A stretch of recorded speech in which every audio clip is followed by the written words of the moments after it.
राष्ट्रपति द्वारा नियुक्त होगा, वो तय करेगा अगले कि भाई कौन सा हमारा कितना परसेंट होगा जो केंद्र को राज्यों को देना होगा। विकास बहुत ही है स्लो अपने आप में, अब यकीन मानिए आप आराम से कवर कर लोगे हर चीज। अब मेरी बात समझिएगा, मैं आज क्या डिस्कस करने वाला हूँ। आज मैं आप लोगों के साथ बात करने वाला हूँ बजट के विषय में। वैसे आप जानते हो बजट 2024 जो है वो आ चुका है, 2024-25 वर्ष के लिए बजट आ चुका है। वो बजट कैसे कवर करना है, जो लेटेस्ट बजट आया है उसके बारे में बताऊंगा मैं आपको। लेकिन उससे पहले आप कोशिश करिए कि बजट होता क्या है उसकी जरा कहानी को समझिए। मैं फिर कह रहा हूँ टाइम लगेगा थोड़ा सा, यानी आज की क्लास और अगली क्लास, 2 क्लासों में आप जाकर ये बजट को समझ पाओगे, लेकिन धीरे धीरे चीजें क्लियर होंगी। आप बस उसको सुनिए और समझने का काम करिए।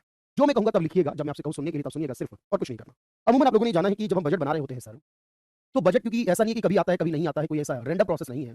बजट एक परमानेंट प्रोसेस है हमारे लिए, क्योंकि हमने हमेशा देखा है कि फरवरी मंथ के अंदर, बात समझना, फरवरी मंथ के अंदर बजट जो है वो पेश किया जाता है, प्रेजेंट किया जाता है। ये पहले क्या होता था, फरवरी के लास्ट डे यानी कि अमूमन 28 फरवरी या 29 फरवरी जो होती है उस दिन बजट लाया जाता था। 28 या 29 फरवरी को बजट लाया जाता था, और उसके बाद मार्च का महीना मिलता था पास कराने के लिए। क्योंकि ऐसा नहीं कि जो बजट में बोल दिया वो पत्थर की लकीर की तरह होगा, नहीं भाई, ये बजट आया करता था और आने के बाद इसको पास कराने के लिए संसद में बहस होती थी, संसद में प्रक्रिया चलती थी इसको लेकर कि भाई क्या सही है, क्या गलत है, क्या घटाया जा सकता है, क्या बढ़ाया जा सकता है, इसमें क्या होना चाहिए, पूरी बहस का दौर रहता था। उसके बाद फिर 1 अप्रैल को ये लागू हुआ करता था, 1 अप्रैल से लागू हुआ करता था और फरवरी के लास्ट वर्किंग डे को ये पेश हुआ करता था। ये जो प्रोसेस है, ये जो कहानी है, ये 2017 तक चलती थी, बिल्कुल आराम से हो जाएंगे। 2017 तक चला करती थी, लेकिन 2017 के बाद क्या हुआ, यानी कि 2016 तक कह सकते हैं, 2017 से क्या हुआ सर, यहाँ एक बड़ा परिवर्तन किया गया कि फरवरी के लास्ट डे आने की बजाय फरवरी के पहले वर्किंग डे को लाना शुरू किया गया, ताकि जो बहस का चरण है, जो संसद को पास करने का समय है, वो थोड़ा ज्यादा मिल जाए। क्योंकि जब समय कम होता है तो पास करने के लिए जो जरूरी चीजें वो नहीं करा पाते, बजट बड़ा होता है, टाइम कम रह जाता है। अब यहाँ पर आप कहोगे कि 1 फरवरी को आता है तो पूरा फरवरी का महीना और पूरा मार्च का महीना, 2 महीने एक तरह से हो जाते हैं, जिसमें ये पूरी प्रक्रिया चलती है बजट पास कराने की, और उसके बाद 1 अप्रैल से जो हमारा नया साल है फाइनेंशियली तौर पर, तब हमारा बजट जो है वो लागू हो जाता है। एक बात तो ये हुई।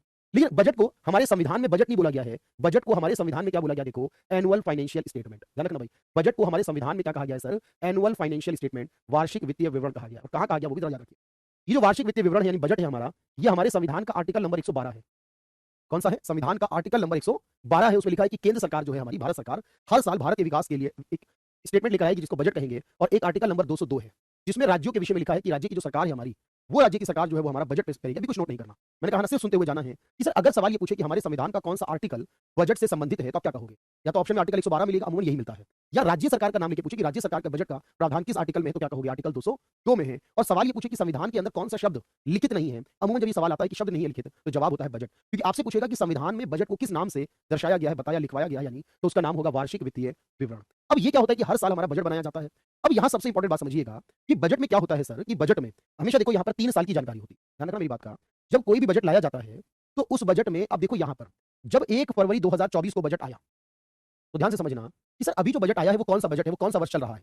देखो अभी जो वर्ष, इसमें 3 इंफॉर्मेशन है, एक है 2022-23 की, एक है 2023-24 की, और एक है 2024-25। मेरी बात को ध्यान से, हमें लगता है कि बजट हमेशा 1 साल की होता है, नहीं, बजट में 1 साल की इंफॉर्मेशन होती है, पर वो 3 अलग-अलग वर्षों से आती है। ध्यान रखो, जो वर्ष आने वाला है, जैसे अभी 2024-25 का बजट आया, तो हम इसमें क्या करेंगे सर, जो 2024-25 की जानकारी है वो क्या बताई गई आएगी, उसको अनुमानित बताया जाएगा।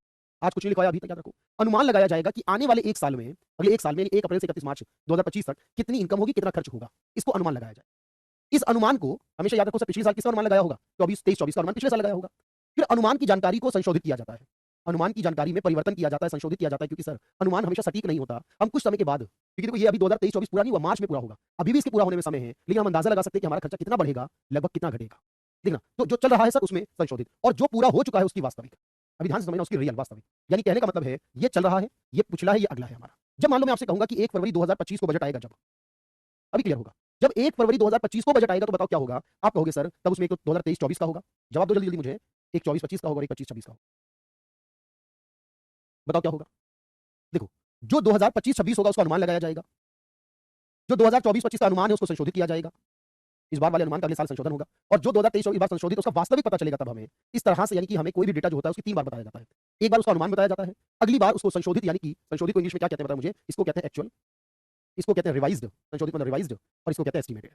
तो बजट जो होता है वो 3 जानकारियों का रूप होता है। अब मैं सवाल कर रहा हूं, देखो सवाल करके बताना मुझे कि भाई बताओ बजट में क्या होता है सर, अनुमानित जानकारी अगले साल की, वास्तविक या संशोधित, बताइए बजट में क्या होता है, अनुमानित, वास्तविक या संशोधित, या ऑल ऑफ अबव।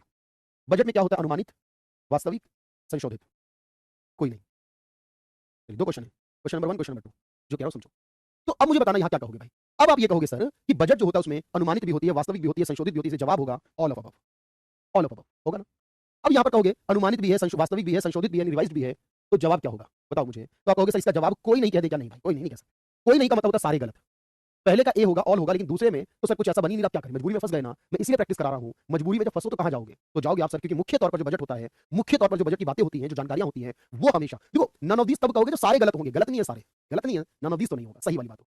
तो याद रखना भाई इस बात को कि सर यहाँ पर हम कोई नहीं लगा सकते, बल्कि हम क्या लगाएंगे अनुमानित, क्योंकि मुख्य तौर पर बजट हमेशा फ्यूचर की, भविष्य की बात करता है। और अमूमन छोटे एग्जाम में यही शब्द आता है कि बजट फ्यूचर का जिक्र कर रहा है, अनुमान लगा रहा है, अगले साल की बात करता है। ये जो दो बातें होती है, संशोधन और वास्तविक, ये तो पता भी नहीं होती है, ये तो अलग से डॉक्यूमेंट होते हैं, उसको चेक करते रहते हैं। तो मुख्य तौर पर अगर कभी ऐसी कंफ्यूजन होगी तो वहाँ एस्टिमेट ही आपको याद रखना। चले भाई, अब मैं जो आपसे कहूंगा बस उतना लिखिएगा कि अब ये देखो, ये बजट होता है, ये कौन बनाता है, कहाँ से बनता है, किस प्रकार से बनता है, इसको आपको मेरे साथ थोड़ा सा नोट करना है। फिर देखो मैं पूरा टाइम समझाने को दूंगा आराम से, तो मैं उम्मीद करूंगा कि आप मैं जो कहूंगा वो आप मेरे साथ लिखते हुए चलेंगे। अब आप इसको लिखिए भाई, इसको एक बार लिख लीजिए। बजट या इसको कहते हैं फिस्कल पॉलिसी, यानी हिंदी में राजकोषीय नीति कहते हैं। बजट या फिस्कल पॉलिसी यानी राजकोषीय नीति कहते हैं इसी को। और ये डिटेल होती है 3 चीजों की। बजट संविधान में 112 और 202 में लिखा गया है।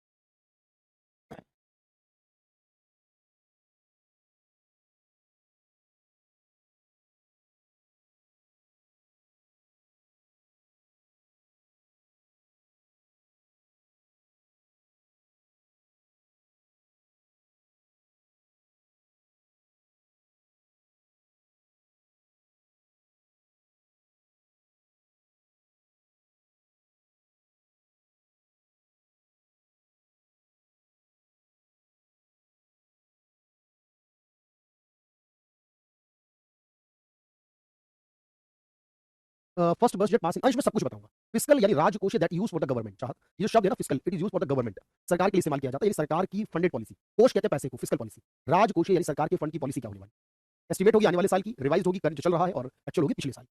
एनुअल फाइनेंशियल स्टेटमेंट में इसका जिक्र किया गया।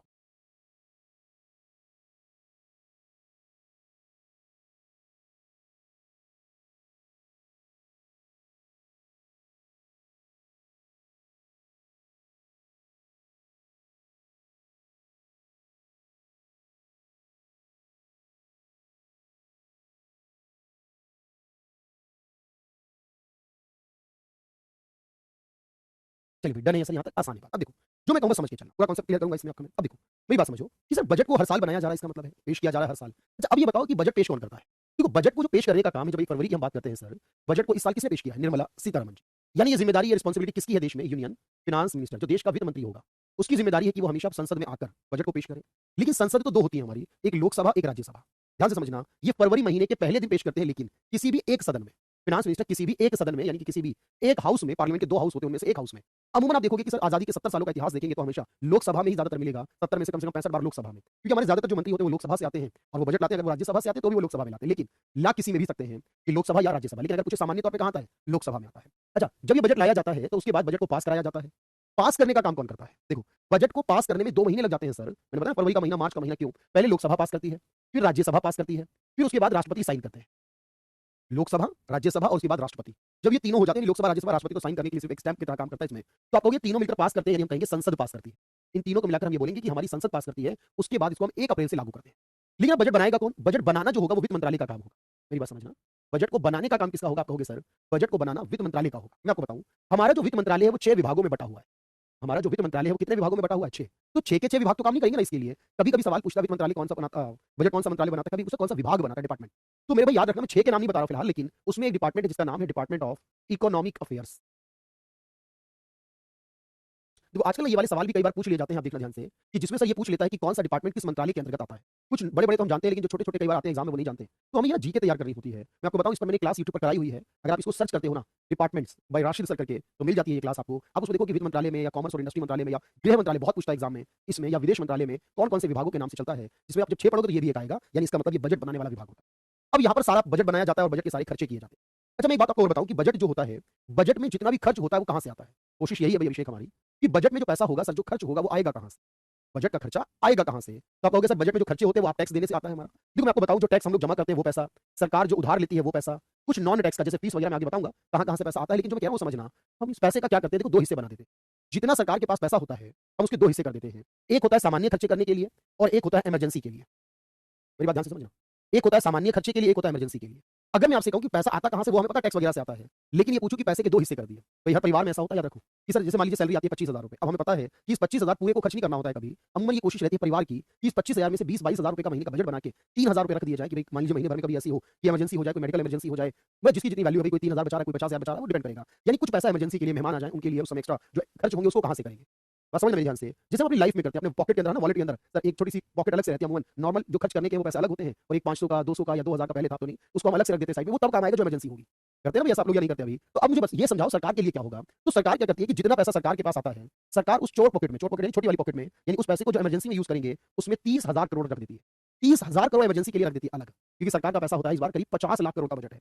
50 लाख करोड़ का, तो 30,000 करोड़ अलग रख दे, क्या फर्क पड़ता है? और उस 30,000 करोड़ के अलावा बाकी पैसे रख दिए अपने पास खर्चे करने के लिए। तो ये जो बजट बनेगा वो कौन से वाले से बनेगा? इमरजेंसी वाले से बनेगा या सामान्य वाले से बनेगा? आप बताओ मुझे। सर बजट तो हर साल होना है, बजट तो पूरे साल चलना है, बजट कोई इमरजेंसी थोड़ी है। बजट तो पूरा महीने भर का या साल भर का खर्चा है जो पता है पहले से होगा। इमरजेंसी होती है, कोई क्राइसिस आ जाता है, कहीं आपदा आ जाती है, संसद नहीं चल रही, उस समय हो जाता है। बिल्कुल पढ़ाऊंगा भाई कार्तिक, तो आप क्या कहोगे? सर बस इनको हम यहाँ बोलते हैं, एक को बोलते हैं जो सामान्य पैसा है कंसोलिडेटेड फंड, या पॉलिटी में भी पढ़ोगे एक को बोलते हैं कंटिजेंसी फंड। ये दो तरह के जो फंड है अलग अलग याद रखना। एक का नाम है कंसोलिडेटेड, एक का नाम है कंटिजेंसी। पिछले साल 45 लाख करोड़ का था, इस बार 48 लाख करोड़ का, मैंने लगभग में 50 बोला अप्रॉक्स समझाने के लिए, वो जब रियल बजट देखोगे तब एक्जैक्टली फिगर पता चलेगी। तो अब देखो, जब ये पढ़ोगे तो संविधान में आर्टिकल 266 है एक, और इसके लिए संविधान का आर्टिकल 267 है। तो यानी इसकी और अच्छे से जो बात होगी ना, वो संविधान के डिफरेंट आर्टिकल्स में भी होगी सर, तो हम वहां भी उसको समझेंगे। शिवानी वॉइस बहुत अच्छी आ रही है, मैं देख पा रहा हूं यहाँ पर। अगर अब भी कोई दिक्कत तो मुझे बताइएगा जरूर। तो आपसे अगर मैं पूछूं, बस ये बताओ, ये सवाल एग्जाम का है, बजट एक्सपेंसेस कौन से फंड से होते हैं? कोई भी 3-4 नाम देगा, आपको एक चुनना है, वो कौन सा होगा? कंसोलिडेटेड। पहले यस कहो, बात समझ आ रही है सर? कौन सा विभाग बनाएगा, कौन पेश होगा, कौन पास करेगा, कौन लेकर आएगा, कौन से फंड से पैसा यूज होगा? उसके बाद अब समझ में आई हो बात, तो एक एक बात मैंने कहा ना, मैं प्रैक्टिस कराऊंगा भाई, आपको पूरी प्रैक्टिस कराऊंगा। आप इसको एक बार नोट करिए, एक बार इसे नोट करिए। सब जगह से लोन लेता है, बहुत सारी जगह, सब बताऊंगा मैं आपको। मैंने इसीलिए कहा ना, आज की क्लास और अगली क्लास, लास्ट लाइन ये कही मैंने भाई कि बजट के जितने खर्च होंगे, जो नॉर्मल वाला होता है कौशिक भाई, जो नॉर्मल पैसा सरकार रखती है 30,000 करोड़ इमरजेंसी के अलावा। इमरजेंसी तो कभी होगा कभी नहीं होगा, वो तो आपदा आने पे पता चलेगा। बजट के जो खर्च होंगे वो कंसोलिडेट फंड से होंगे, और जो इमरजेंसी के होंगे वो अलग होते हैं, उसकी बात नहीं करनी, उसकी बात नहीं करनी। ठीक है,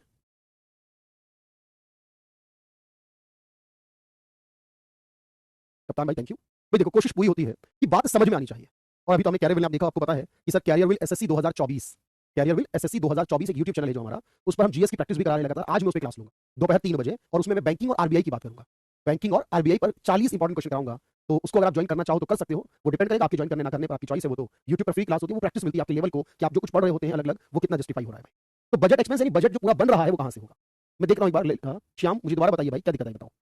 श्याम भाई अगर आप लेट आए हो तो भाई मैं नहीं बता पाऊंगा, प्लीज, मेरी मजबूरी है, क्योंकि मैं पूरी बात समझा चुका हूं। अगर किसी एक बात में समस्या है, अगर किसी एक बात में समस्या है, कंटीजेंसी का आर्टिकल 267 था दिवित, जो आपने पूछा वहां पर, और इसका 266 था। किसी एक विषय में दिक्कत है आपको श्याम भाई, तो मुझे बताओ, मैं रिपीट करूंगा। लेकिन अगर आपको पूरे में दिक्कत है तो प्लीज वो तभी होगा जब हम पढ़ लेंगे भाई। इमरजेंसी के मैंने बता दिया, आर्टिकल 267 था, वो अलग से बात होती है। कंसोलिडेट का हिंदी होता है ना, देखो यहाँ लिखा है कि संचित निधि से खर्च होगा। बिल्कुल टेंशन लेने की जरूरत नहीं है, कंसोलिडेटेड का मतलब है संचित निधि से खर्च होगा। हमें वही पढ़ना है बजट में। कंटीजेंसी हमें बजट में नहीं पढ़ना है, उसको हिंदी में कहते हैं आकस्मिक निधि। प्रेसिडेंट नहीं भेजते बजट को चेंज के लिए, राज्यसभा या लोकसभा में चेंजेस किए जाते हैं, वो मैं आपको आगे बताऊंगा अनुज। राज्यसभा लोकसभा में बजट में चेंजेस किए जाते हैं, विपक्ष को भी चेंज कराने का अधिकार होगा, वो आगे डिस्कस होगा हमारा। लेकिन याद रखना, संचित निधि से किए जाते हैं बजट के सभी प्रकार के व्यय, इसी को इंग्लिश में कंसोलिडेटेड फंड कहते हैं।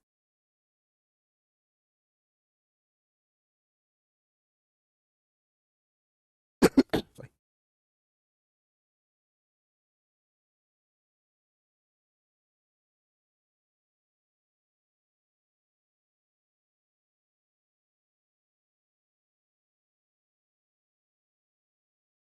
चलिए। ये 30,000 करोड़ में जितना कम होता है उतना बिल्कुल मजबूरी है, कराना ही होगा, करता ही होगा। फंड समझ, फंड होगा शायद श्याम भाई। भाई मुझे बताओ भाई, मैंने आपसे ये बोला कि सरकार ने, मेरी बात दोबारा समझना भाई, मैंने आपसे सिर्फ इतनी बात बोली कि सरकार के पास 50 लाख करोड़ रुपए आए। ध्यान से समझो भाई, आप अपने बारे में समझो, आपकी सैलरी आई है 50 लाख रुपए करोड़। अब मैंने कहा सरकार ने क्या करा, इसमें से 30,000 करोड़, भाई कुछ समझना थोड़ी है इसमें। 30,000 करोड़ रुपए जो है वो इमरजेंसी के लिए अलग रख दिए। हर साल 30,000 नहीं रखते, 30,000 रखते टोटल, जितना यूज होता है उतना रखते हैं, फिर कम हो जाता है उसको और कर देते 30,000। अब मैंने कहा इसको क्या नाम दोगे भाई, तो नाम आपको देना है ना, और बाकी के बचे 49,70,000 करोड़। चलो ऐसे कर लो भाई, आप ऐसे समझ लो, इतनी सिंपल भाषा में समझ लो। सर मान लो ये हो गया हमारा टोटल पैसे का बंटवारा। बस इसको मैं बोल रहा हूँ, इसका नाम है आकस्मिक। इसका हिंदी में नाम है आकस्मिक, इंग्लिश में नाम है कंटीजेंसी। कभी कोई आपदा आ जाए, कोई नुकसान हो जाए, सुनामी जैसी आ जाए, जैसा कोई बड़ा डिजास्टर आ जाए, उस समय काम आएगा। और ये वाला हो गया आपका संचित। बस इतना ही तो मैंने बोला है कि अब बताओ, जब बजट बनता है, बजट जो पूरा बजट चलता है, कि पूरे बजट में पैसा आना जाना होता है, वो पूरा बजट किससे बनता है? वो पूरा बजट इस वाले पैसे से बनेगा सर, इमरजेंसी वाले से बजट नहीं बनेगा। इमरजेंसी वाले से तो कोई आपदा आने, क्राइसिस आने पर यूज होगा, डिजास्टर के समय यूज होगा। बस इतनी बात मैंने बोली है। इसके नाम दिए हैं, आपको नाम याद रखने हैं भाई। जैसे आपका नाम रख दिया ना श्याम, तो आपका नाम है ये, तो आपको याद रखना भाई, इसी तरह से इसका नाम संचित निधि होता है। बस समझ में होपफुली आ गई होगी। अब जो मैं समझा रहा हूँ उसको समझना ध्यान से। अब देखो, अब एक बात बताओ कि सरकार ये बजट बनाती है, मैं बड़ा ध्यान से सुनो मेरी बात, या आप कोई फैसला करते हो अपने आप में, आपको कोई डिसीजन लेना है, तो बताओ अकेले फैसला करोगे वो अच्छा होगा, अकेले बिना किसी से पूछे वो अच्छा होगा, या कुछ लोग जो जानकार हो, कुछ लोग जो आपको लगता है गाइड कर सकते हैं, या घर के परिवार के बड़े सदस्य हैं, उनसे कोई राय मशवरा कर लेना बेहतर, एडवाइस लेना बेहतर है, तो अच्छा फैसला हो सकता है। किसकी प्रोबेबिलिटी, चांस ज्यादा है अकेले फैसला करना, वो बेहतर डिसीजन हो सकता है, या फिर सबसे पूछकर, सबकी राय को देखकर समझकर तब फैसला करना ज्यादा बेहतर हो सकता है? बस मुझे इतना बता दीजिए, जो मैं कहना चाह रहा हूँ वो समझ में आ जाएगा उसके बाद आपको कि सर क्या होना जरूरी है।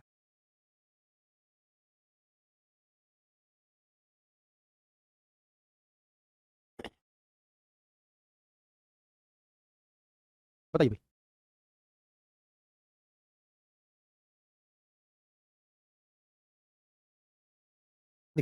अगर हम मिलकर फैसला करें तो ज्यादा बेहतर होने की संभावना है।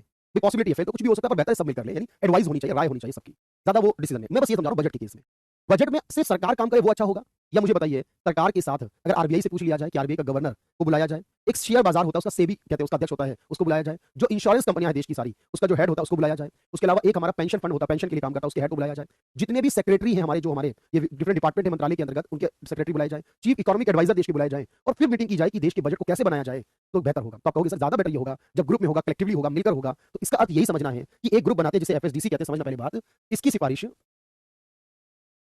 2008 में रघुराम राजन ने की थी, सिफारिश की थी इन्होंने, रघुराम राजन ने की। अच्छा, फिर इस संगठन को मैं भी बताऊंगा इसका नाम क्या है, फिर इस संगठन को 2010 में उस समय के वित्त मंत्री ने इट फॉर्म्ड इन 2010, इसकी स्थापना 2010 में की गई, 2008 में कहा गया और 2010 में स्थापना हो गई। अच्छा, इसका काम क्या है कि ऑब्वियसली ये सबको मिलाकर काम करता है, बेटर होता है। अच्छा, ये हमारे संविधान में या किसी कानून में नहीं है, it is a non constitutional and non statutory, ये गैर वैधानिक है, यानी इसका कोई कानून नहीं है, ये तो सिर्फ क्या है, ये बात करती है, यानी राय मशवरा मैंने एडवाइस करती है, ये गैर वैधानिक संस्था है, ये गैर वैधानिक, संविधान में तो है ही नहीं क्योंकि संविधान तो बहुत पहले होती है, अगर ये गैर वैधानिक है। अब बस आपसे ये पूछेगा इसका अध्यक्ष कौन होता है, इसका चीफ कौन होता है, और बाकी सदस्य कौन होते हैं इसके, याद रखना इसके अंतर्गत जैसे मैंने बोला आपसे, आरबीआई के गवर्नर को बुलाया जाता है, ये तो जानते हो ना, मान लेंगे भाई थोड़ा सा कि सर आरबीआई का गवर्नर होगा, वो भी होगा, एक संगठन होता है सेबी, उसका जो अध्यक्ष चेयरमैन होगा उसको बुला लेंगे, शेयर बाजार की जानकारी रखता है भाई, इकोनॉमी के यही तो सारे पोर्शन है ना, जो एक आईआरडीआई होता है, ये सब बताऊंगा, इरडा नाम से है, इंश्योरेंस कंपनियों का, पीएफआरडीए होता है, पेंशन फंड, आईबीबीआई होता है इंसॉल्वेंसी और बैंक्रप्सी को, चीफ इकोनॉमिक एडवाइजर होता है, मुख्य आर्थिक सलाहकार कहते हैं, चीफ इकोनॉमिक एडवाइजर होता है, फाइनेंस सेक्रेटरी होता है, फाइनेंस सेक्रेटरी होता है वित्त सचिव, और उसके अलावा बाकी सेक्रेटरी होते हैं, एंड मैनी सेक्रेटरी, और बहुत सारे सेक्रेटरी जो अलग अलग मंत्रालय के होते हैं। मतलब अब इतना डीप में आपको नहीं जाना, आपके लिए तो ज्यादातर ये पूछता अध्यक्ष कौन होता है, तो इसमें वित्त सचिव होंगे, इसमें मुख्य आर्थिक सलाहकार होंगे, ठीक है भाई, मुख्य आर्थिक सलाहकार होंगे, बाकी सबके अध्यक्ष होंगे, और जो देश का वित्त मंत्री है, केंद्रीय वित्त मंत्री है, यूनियन फाइनेंस मिनिस्टर जो निर्मला सीतारमण जी है इस समय, वो इसके अध्यक्ष होंगे। इसे कहते हैं एफएसडीसी, यानी financial stability and development council, financial stability and development council, financial stability and development council, ये बस बिल्कुल होगा प्रियांशु, कोई दिक्कत नहीं। अब कोई बात परेशानी हो तो मुझे बताइएगा, मैंने अमूमन कोशिश की इसमें सब बातें आपको हिंदी और इंग्लिश दोनों तरह से बताओ, जो जरूरी है नोट कर लीजिए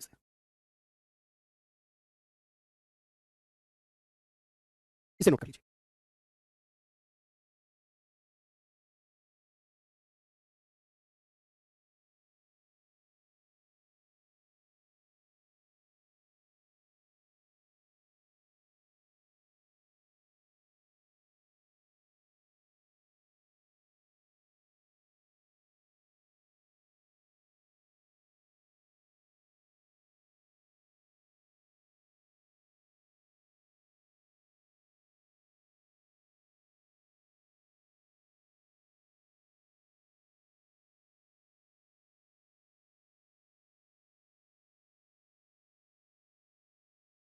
चलिए दोस्त, बिल्कुल आसानी से क्लियर हुआ है, ये सब संस्थाएं हैं, ये आगे हम पढ़ते हैं, आराम से हो जाएगा कवर, कोई भी चीज डिस्कस करेंगे। तो अब मेरी बात समझना कि सर एक तो ये बात समझ में आ गई हमें। अच्छा, अब जैसे आपने सवाल पूछे कि सर बजट तो हम हमेशा लाते हैं, और बजट में हमेशा हमारा जो बजट होता है, जो इंडिया का बजट है, देखो ध्यान से समझना ये बात कि सर बजट के अंदर अगर हम ये देखें कि हमारा बजट कैसा होता है, तो मैं आपको बताऊं कि हमारा बजट हमेशा जो होता है वो घाटे का होता है।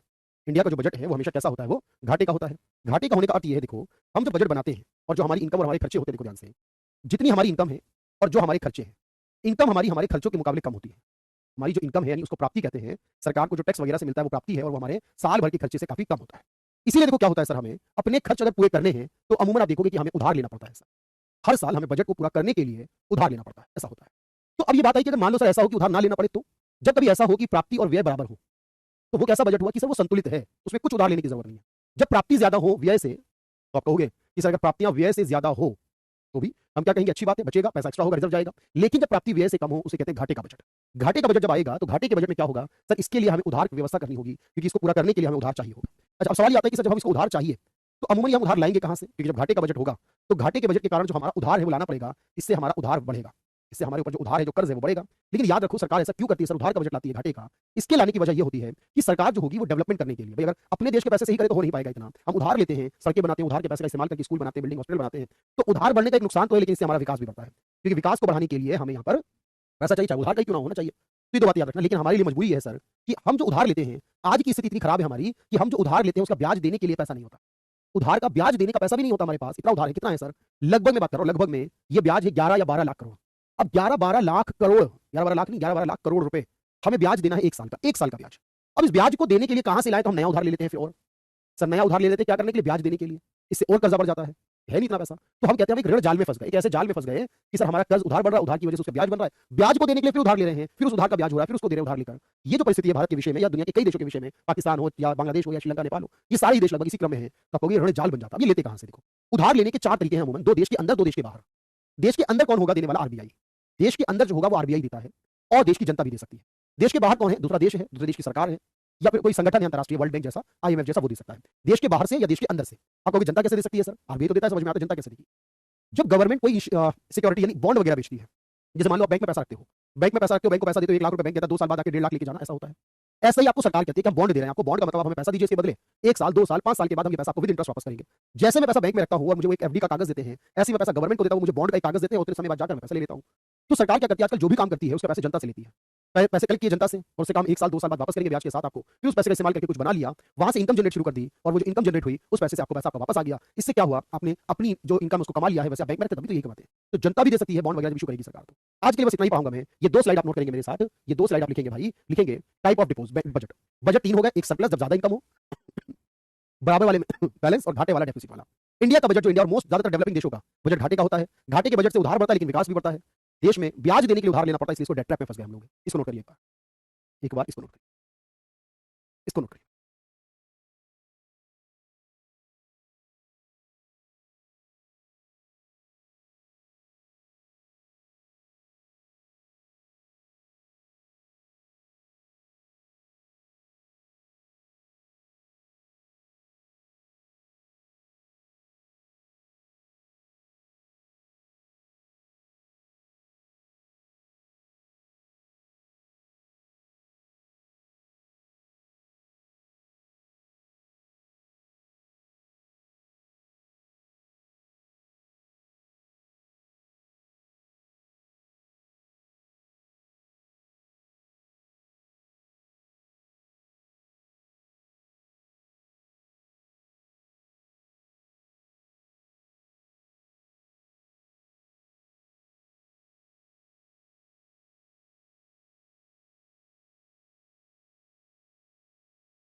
चलिए मेरे दोस्तों, एक आखिरी बात करते हैं, बस लास्ट। सर ये वाली बात कि बजट को पूरा करने के लिए जो घाटे की वित्त व्यवस्था होगी, यानी जो उधार लिया जाएगा, वो कहां से लिया जाएगा? बस ये लास्ट बात है कि अगर बजट घाटे में होगा तो उसका उधार कहां से होगा? देश में आरबीआई से, या देश की जनता से, या विदेशों की सरकार या विदेशों में संगठनों से? इसे कहते हैं घाटे की वित्त व्यवस्था करना। उधार से पैसा आएगा, देश के विकास पर वो खर्च होगा, इससे उधार बढ़ेगा, विकास भी बढ़ेगा, और फिर कहोगे सर महंगाई भी बढ़ेगी। क्यों? ये पैसा जब लोगों के पास पहुंचेगा और लोग इसको यूज करेंगे तो महंगाई भी बढ़ेगी इस कारण से। तो बिल्कुल ऐसा होगा। चलिए, ये लास्ट बात, और आज की क्लास में इतना ही रखते हैं। इसको पढ़कर आइएगा कल, क्योंकि पढ़कर आएंगे तो मैं आपको अच्छे से समझा पाऊंगा जी। ठीक है।